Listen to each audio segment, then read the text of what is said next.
Optimus, Megatron, let this be our final battle. Then one shall stand, one shall fall.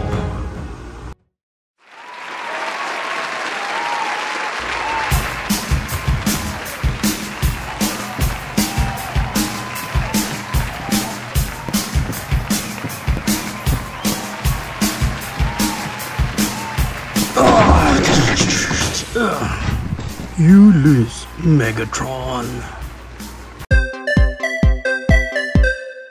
And ito nga ang toy na re-review natin for today. This is the Transformers from YOLO Park AMK Pro Series Optimus Prime. Now, bago tayo mag-start sa ating review, special and huge shout out muna sa YOLO Park for sending this Optimus Prime here at Pinoy Toy Review. So if you want to check pa yung iba pa nilang products or you want to buy directly from YOLO Park, check nyo lang dyan sa description sa baba. Nandyan yung link ng YOLO Park. Na kapag binili nyo siya, ganitong klaseng packaging, ang meron siya sa harap, and sa likod, and sa gilid, and sa kabilang gilid, and on top, and at the bottom.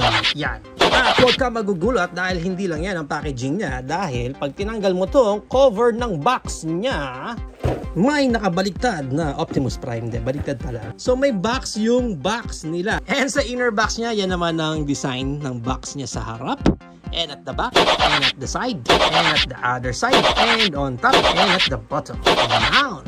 Unbox natin dito si Optimus Prime. First na makukuha natin dito is a thank you card from YOLO Park na nandyan din yung kanilang mga QR. And we also have here yung manual ni Optimus Prime. Moving right along, nandito na ang ating main figure na naka-clamshell pa. Dalawang clamshell yan, bro. Yung isa kasi nandito yung kanyang pinaka-stand. May mga accessories din siya dyan. And this one, nandito mismo yung Optimus Prime natin. So, unahin na lang muna natin itong kanyang stand.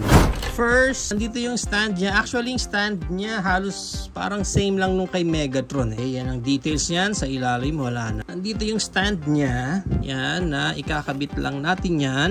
Dito. Pag ganyan. Connector naman yan para dito sa kanyang clip. So, obviously, this one, yung mas malaki is dyan. And then, yung mas maliit, yun yung ikakabit natin. Dyan. So, pwede mo nang mabent-bent yan. Na kung saan, pwede mo din ilagay dyan sa stand niya, Autobot insignia or yung logo ng Autobots dyan. Dito mo siya ikakabit. Yan. Ganda. Ang ganda rin niya doon. Ganda niya doon. May kasama siyang Megatron o astig. Pero, naka-gun mode nga lang si Megatron. May kasama rin accessories yung baril dito ni Megatron na pwede mo ikabit yan dyan. Yan. Okay? Pag ganyan siya. Check natin yung details na itong baril ni Megatron. Ang ganda rin, ha? Parang MP ang datingan, eh. Though di siya bakal, magaan lang. Medyo nabibend pa nga yung plastic dito ni Megatron. At least nag-add sila nitong bang-bang ni Megatron. Next, we have here naman yung kanyang Energon Axe. Orange na orange. Nothing special. Medyo matted din yung Energon Axe niya dito. Yan ang pinaka-itsura naman. And nandito rin yung bang-bang ni Optimus Prime na medyo weathered din, no? Kasi may mga gas na.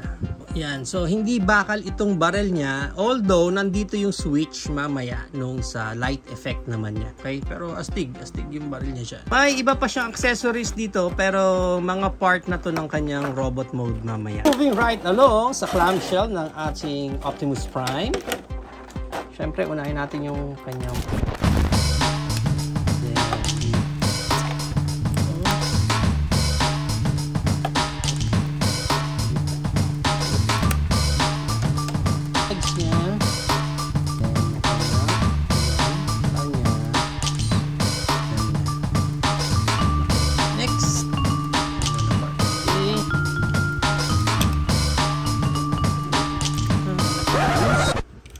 luwag.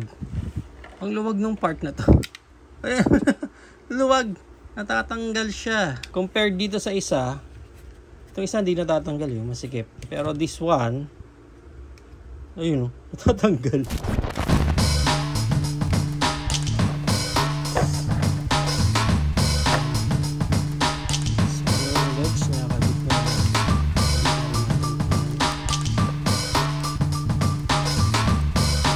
Meron pa siyang last accessories dito, which is yung kanyang Matrix of Leadership. Yun, open din. Check na lang din natin yung details ng Matrix of Leadership niya. translucent yung sa pinaka-blue, pero yung iba painted lang. And then from here, kakabit natin yan dyan, syempre sa gitna. Yan. Pwede mo na isarado yung chest niya. Medyo tricky pala yung pagkakasarado dito. Parehong may peg eh. So, dapat sa gitna mo sila imimit.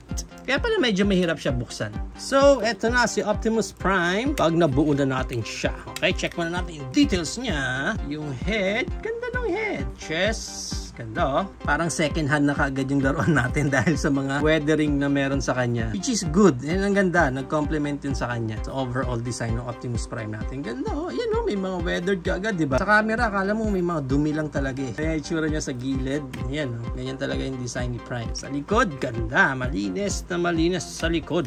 Okay, sa ilalim. Para sa articulation ni Optimus Prime, yung head niya is naiikot yan, 360. And may look up siya.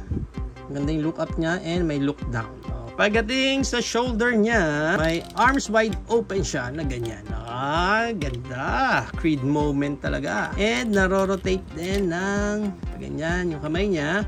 May butterfly joint din siya, which is good. Oh, ganda. Pagdating sa bicep niya, naro-rotate din yan. And sa elbow niya, ayun, double jointed. Ganda ng fold. And then, sa kamay, naro-rotate yan, 360. Daliri niya dito, ball jointed itong thumb niya, pero wala nang joints dito sa pinaka-thumb.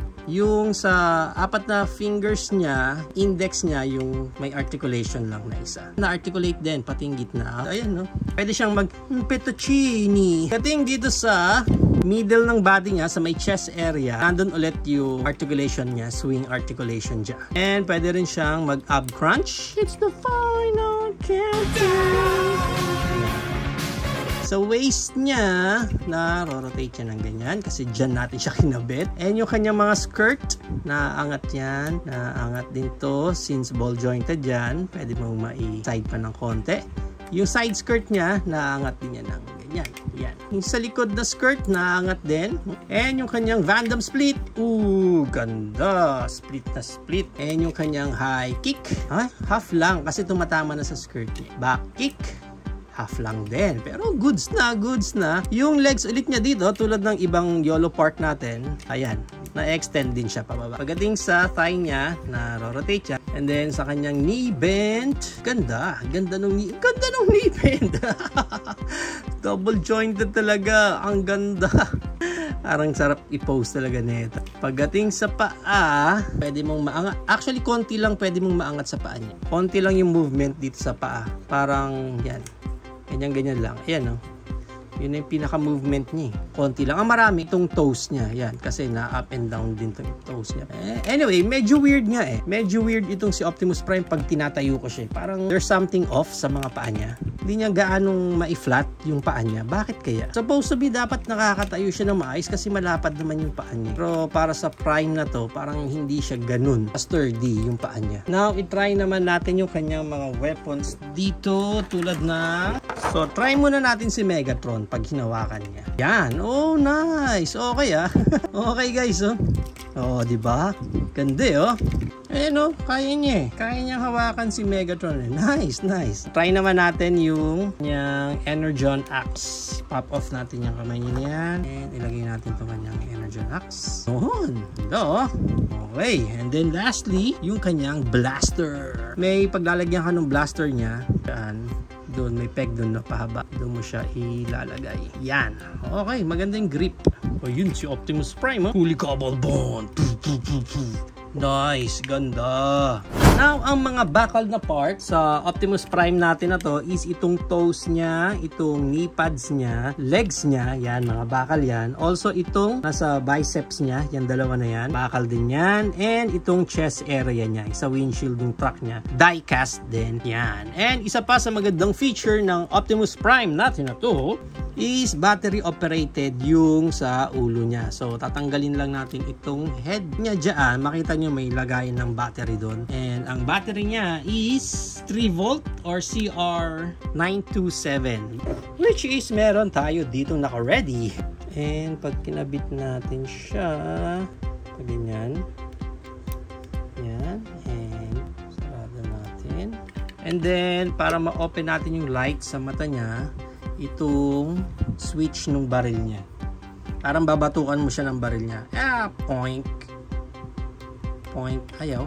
Bakit ayaw? Ayun, umilaw. Ayun, umiilaw na. Merong naka-steady, merong nagbe-blink, and merong fading. Yan.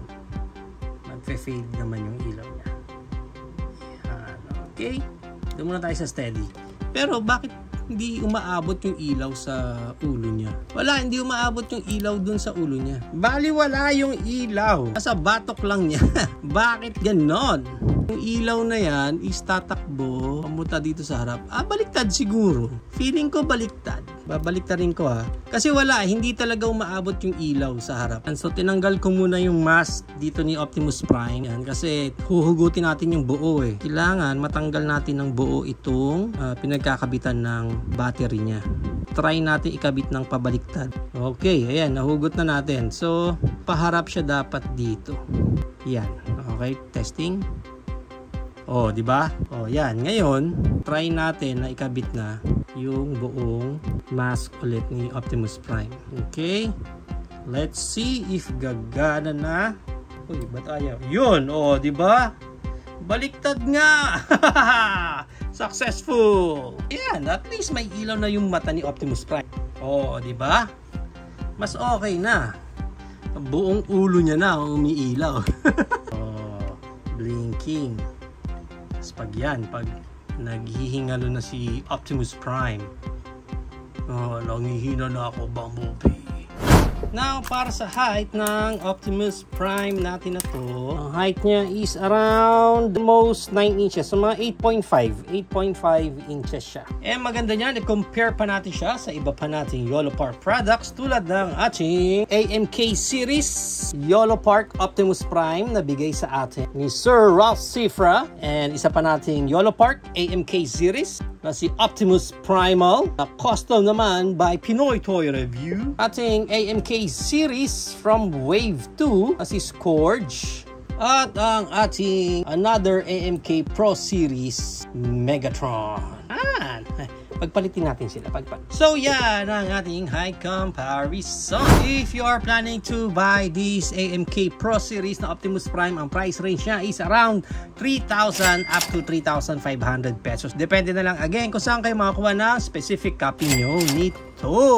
There you have it now, guys. Ito na ang ating YOLO Park AMK Pro Series Optimus Prime. What do you think of this Optimus Prime? Is it a go for you or a no for you? Whatever thoughts, please comment it down below. But for me, overall, yung pagkaka-execute ulit dito ng YOLO Park, yung aesthetics niya is talagang superb ulit. Maganda kasi wala naman siya again isa-sacrifice pagdating sa kanyang transformation. Ang kailangan nilang mag-concentrate lang talaga is looks lang ni Optimus Prime. Kaya nga pag tiningnan mo siya from top to bottom, from side to back, talagang sulit yung pagkaka-G1 dito ni Optimus Prime. Although, hindi ko lang sure kung bakit nag-decide sila to go with a silver paint rather than white para mas maging cartoon accurate sana yung color niya.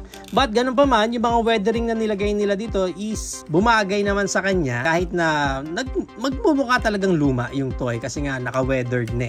Part na yon ng overall look niya. Pagdating sa mga articulation niya, okay naman lahat. Halos wala tayong nakuwang loose ends dito kay Optimus Prime. But, itong pinaka-downside sa akin, pagdating dito sa paa niya, still, hindi ko maintindihan bakit parang there's something off talaga dito sa paa niya. Actually, nahirapan akong itayo siya ng matino. Itong Optimus Prime na to. Ayan, no? Hindi ko alam bakit hindi ko makuha yung tamang balance sa kanya. Malapad naman yung paa niya. Actually, malapad eh. Yung paa niya, I think nagkulang sila ng support dito sa likod. Dito. Dapat sinobrahan pa nila ng konti. Kasi pag tinatayo ko siya ng straight, yan. So, ganyan siya dapat ang tayo niya. So, naka-flat yung mga paa niya, okay di ba? Pero pag binitawan ko na yan, ayan tumutumba siya. So, hindi niya kaya tumayo by himself. Actually, kulang nga talaga ng tiltage Kulang ng tiltage dito Kaya kahit anong ganda ng posing na gawin natin sa kanya, hindi natin maititilt yung mga paa niya dito sa baba, baliwala. Yun ang malaking downside dito kay Optimus Prime. Maybe that's the main reason kung bakit add sila ng stand dito sa kanya.